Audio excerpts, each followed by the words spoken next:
ഹരി ഗോവിന്ദ ഹരി ഗോവിന്ദ.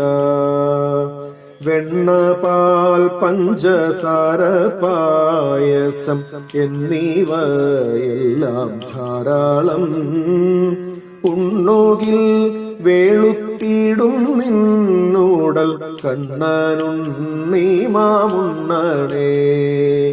കട്ടത്തൈരും പരിപ്പും വെണ്ണയും ചട്ടയും കൂട്ടിയുണ്ണാഞ്ഞാൽ ചൂർണകുന്തളം നീളം വയ്ക്കില്ല കണ്ണനുണ്ണീ മാമുണ്ണണേ. ഗോവിന്ദ ഹരി ഗോവിന്ദ ഹരി ഗോവിന്ദ ഹരി ഗോവിന്ദ. ഗോവിന്ദ ഹരി ഗോവിന്ദ